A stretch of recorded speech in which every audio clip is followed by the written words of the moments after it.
जय हिंद दोस्तों। तो आज की क्लास में हम लोग देखेंगे सेकंड चैप्टर का, यानी कि जो हमारा आपदा प्रबंधन चल रहा है, पहला चैप्टर हो गया है और ये रहा आपका दूसरा चैप्टर जिसका नाम है आपदा प्रबंधन, बाढ़ और सुखाड़, जो कि काफ़ी छोटा चैप्टर है और काफ़ी इम्पोर्टेंस भी है, जैसे कि पिछले क्लासों में हम आप लोग को बताए थे। अगर जिन लोगों ने पहली क्लास नहीं देखा है वो जाके देख लीजिए, डिस्क्रिप्शन में भी उसका लिंक मिल जाएगा, या वीडियो या प्लेलिस्ट के सेक्शन में जाइएगा तो वहाँ से भी आपको देखने के लिए मिल जाएगा। तो चलिए, इसका पहला क्वेश्चन है कि बाढ़ कैसे आती है, स्पष्ट करें। चलिए देखते हैं, इसका आंसर है मानसून। मानसूनी वर्षा अत्यधिक होती है तो नदियाँ के जलस्तर में उफान आ जाता है और बाढ़ की स्थिति उत्पन्न होती है। वैसे बाढ़ आने के अन्य कारण भी हैं, जैसे नदी के तल में बालू या गाद वर्षों वर्ष से जमा होने के कारण नदी में पानी रखने की क्षमता कम हो जाती है और पानी बाहर निकलकर बाढ़ ले आता है। चलिए, इसका यह हो गया। नेक्स्ट क्वेश्चन पे चलते हैं हम लोग।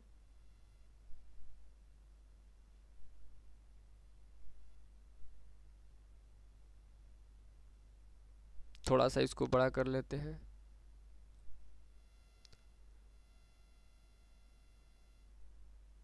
चलिए, दूसरा क्वेश्चन है कि बाढ़ से होने वाली हानियों की चर्चा करें।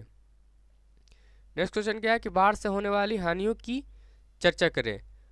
बाढ़ से होने वाली हानियाँ अनेक है। बाढ़ से होने वाली हानियाँ अनेक है। पहला में मनुष्य एवं अन्य जीव जंतुओं के प्राणों की क्षति। सेकंड है आवासीय भवनों की क्षति। ग्रामीण क्षेत्रों में कच्चे मकानों एवं शहरी क्षेत्र स्थित बहुमंजिली इमारतों के गिरने से जन जीवन की हानि तथा आर्थिक क्षति। थोड़ा सा इसको ऊपर कर लेते हैं। आर्थिक क्षति यातायात सुविधाओं को क्षति, सड़क रेल मार्ग आदि के भंग हो जाने से विकास कार्य बाधित होना। अगला है कि यातायात के बाधित होने से बाढ़ प्रभावित क्षेत्र का शेष दुनिया से संपर्क भंग तथा राहत कार्य में बाधा। अगला है संचार माध्यमों का क्षतिग्रस्त होना। अगला है भारी संख्याओं में पशुधन की मृत्यु तथा शेष बचे पशुओं हेतु आवश्यक चारे पानी का अभाव। खेत में लगी फसल की क्षति।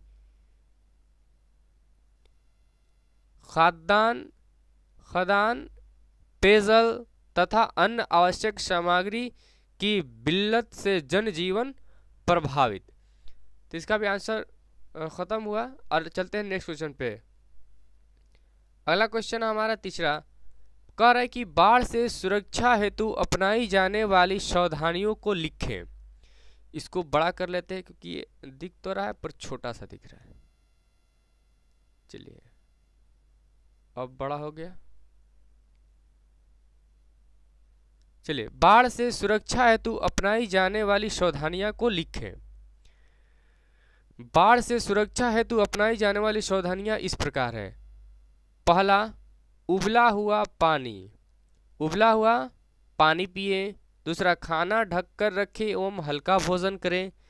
दस्त लगने पर हल्की छाछ चावल का पानी, हरे नारियल का पानी आदि पिए। बच्चे को भूखे पेट न रहने दे। अगला कि चूने अथवा ब्लीचिंग पाउडर से आसपास की जगह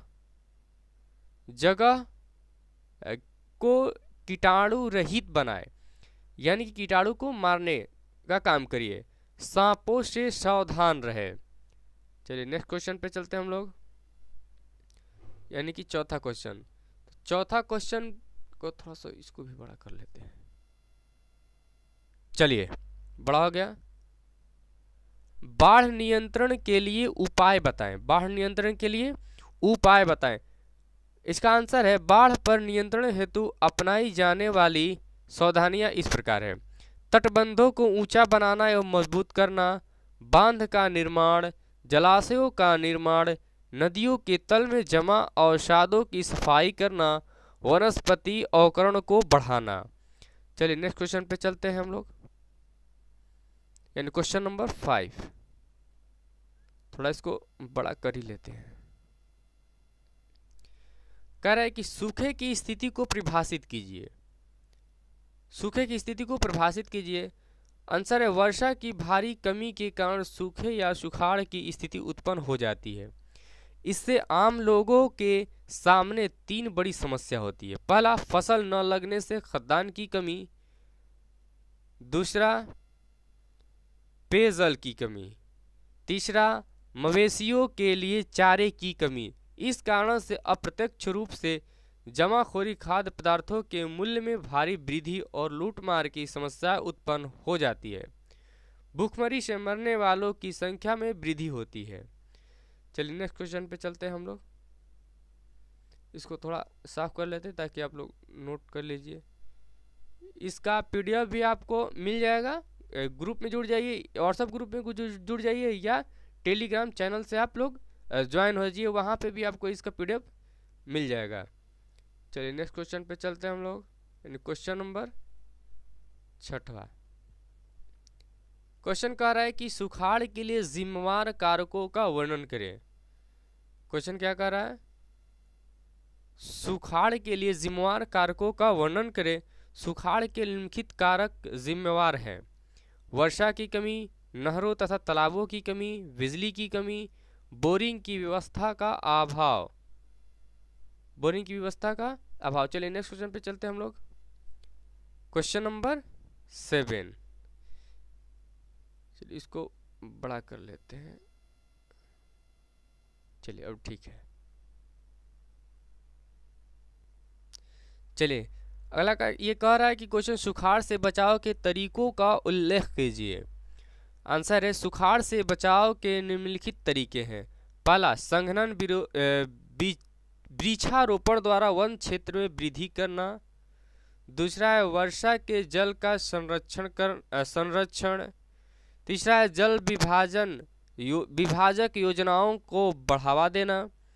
सूखा अवरोधी फसलों के किस्मों का प्रयोग। वैकल्पिक रोजगारों को प्रोत्साहित करना। सूखे की स्थिति में वृक्षकों के सरकारी ऋणों की अदायगी में या तो ढील देना अथवा माफ करना। चलिए नेक्स्ट क्वेश्चन पे चलते हैं हम लोग। क्वेश्चन अब आ गया दीर्घ उत्तरीय प्रश्न। थोड़ा सा बड़ा कर लेते हैं इसको भी। अब क्या आ गया? दीर्घ उत्तरीय प्रश्न। चलिए कह रहा है कि बिहार में बाढ़ की स्थिति का वर्णन करें। बिहार में बाढ़ की स्थिति का वर्णन करें। बाढ़ एक पारिस्थितिकीय परिघटना है। बिहार राज्य की स्थित गंगा, गंडक, बूढ़ी गंडक, बागमती, कमला, कोसी, सोन, पुनपुन आदि नदियों में जलस्तर की वृद्धि हो जाने से इसके क्षेत्र में बाढ़ आने की संभावना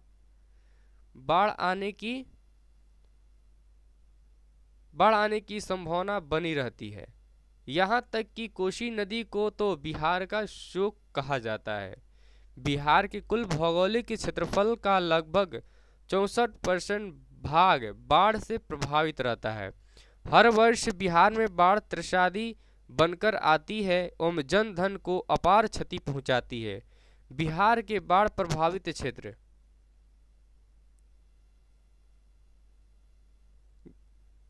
गंगा के दियरा बाढ़ प्रभावित क्षेत्र के रूप में सर्वाधिक महत्वपूर्ण है। प्रायः हर वर्ष बरसात के मौसम में गंगा में जलस्तर के बढ़ जाने पर यह क्षेत्र जलमग्न हो जाता है। गंगा के दक्षिणी तटबंध के सहारे पश्चिम में पुनपुन से लेकर पूरब में भागलपुर से भी आगे तक का एक अत्यंत ही व्यापक भूभाग वर्षा ऋतु में जल प्लावित हो जाता है। इसे ताल क्षेत्र भी कहा जाता है।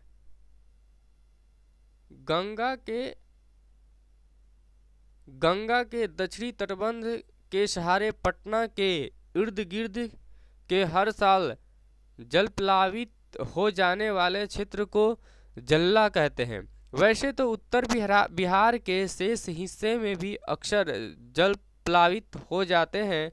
कोसी, कमला, बलान, बागमती, गंडक या बूढ़ी गंडक के बाद निकटस्थ क्षेत्रों में प्रायः हर वर्ष ही कहर ढाते हैं।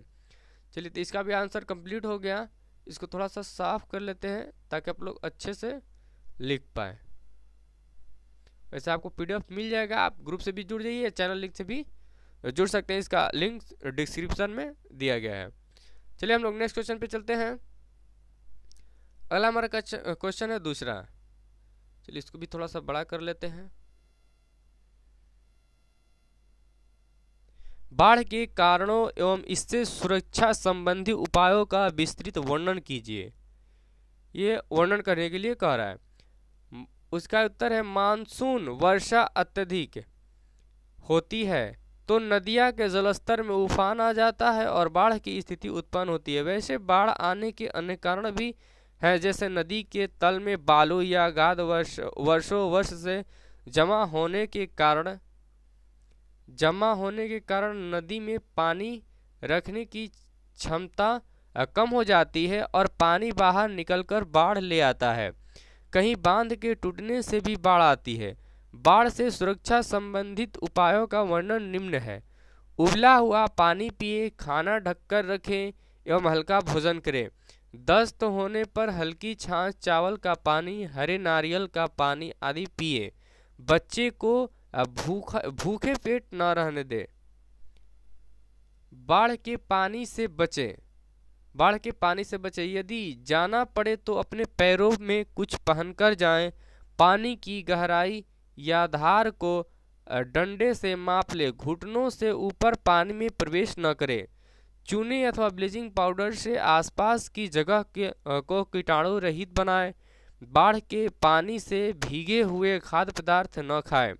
ग्रामीण क्षेत्र में नल या चापाकल का पानी उबाल कर पिएं तथा ग्रामीण स्वास्थ्य कार्यकर्ता से पूछकर पानी को शुद्ध कराने वाली गोलियों का प्रयोग करें। सांपों से सावधान रहे। बाढ़ग्रस्त क्षेत्र में सांप के काटने की घटनाएं अधिक होती है। चलिए, तो इसको भी थोड़ा सा क्लीन कर लेते हैं। चलिए अब चलते हैं हम लोग नेक्स्ट क्वेश्चन पे। अगला क्वेश्चन है हमारा तीसरा, यानी दीर्घ उत्तरीय में तीसरा, और ये लास्ट क्वेश्चन है। चलिए, सूखा के कारणों एवं इसके बचाव के तरीकों का विस्तृत वर्णन करें। सुखाड़ धीमी गति से आने वाली एक आपदा है। वर्षा की कमी, नहरों तथा तालाबों की कमी, बिजली की कमी तथा बेरिंग की व्यवस्था का अभाव इत्यादि के कारण सूखा की स्थिति आती है। सूखा से मुक्ति पाना तो संभव नहीं, परंतु उसके प्रकोप की तीव्रता तथा प्रभाव को कम किया जा सकता है। पंचायत के प्रतिनिधि, स्वयंसेवी, सरकारी अधिकारी, शिक्षक, विद्यार्थीगण सबको इस प्रयास में भागीदारी बनना चाहिए। सूखा से बचाव के तरीके इस प्रकार हैं।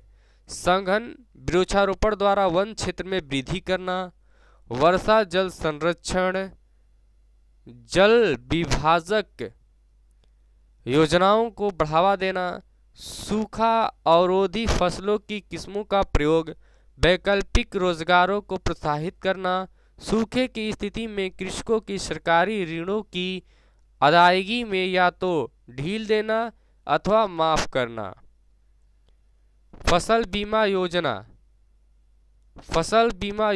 पशु बीमा योजना आदि को प्रोत्साहित करना, जल संग्रह के लिए छोटे बांधों का निर्माण करना, सूखे की स्थिति में वैकल्पिक फसलों की खेती करना, भूजल के भंडारों की खोज के लिए सुदूर संवेद उपग्रह मानचित्र तथा भौगोलिक सूचना तंत्र GIS जैसे विविध युक्तियों का उपयोग करना। चलिए इसको भी क्लीन कर लेते हैं। और इस तरह हमारा ये जो आपदा प्रबंधन, बाढ़ और सुखाड़ के सभी क्वेश्चन आंसर यानी कि लघु उत्तरीय प्रश्न या दीर्घ उत्तरीय प्रश्न कंप्लीट हुआ। आप चाहें तो इसको नोट कर सकते हैं या इस वीडियो को बार बार, हम बोलते हैं कि इस वीडियो को अगर बार बार भी आप देखते हैं, एक बार, दो बार, तीन बार, यानी कि एक बार सुबह और एक बार शाम केवल देखते हैं, तो आपको ये याद हो जाना, ये कोई बड़ी बात नहीं है। और ये अभी एग्ज़ाम टाइम है काफ़ी, उतना तक आप इसको याद कर सकते हैं। ये इसमें से क्वेश्चन काफ़ी इंपॉर्टेंस हो जाता है, क्योंकि इसमें से क्वेश्चन पूछा जाता है। और काफ़ी देखेंगे कि जो ज्योग्राफी का आपका सिलेबस है, उसके केवल लास्ट में कुछ ही पन्नों में दिया रहता है, और उसी में से क्वेश्चन, इसमें केवल लघु उत्तरीय प्रश्न, दीर्घ उत्तरीय प्रश्न है, दीर्घ में 3 गो और लघु उत्तरीय प्रश्न में 7 क्वेश्चन है। तो इसमें से आप चाहे तो ऐसी दिन भर में इसको चाहेंगे तो 1 घंटा में या 1.5 घंटा में बैठ के आप याद कर सकते हैं, या उतना नहीं टाइम दे पाएंगे तो इस वीडियो को करीब करीब 15 या 10 मिनट का वीडियो है, इसको एक बार सुबह देखते हैं, एक बार शाम, तो आपको ये याद हो जाना है। चलिए, तो हम मिलते हैं अगले वीडियो और अगले चैप्टर में, तब तक के लिए जय हिंद।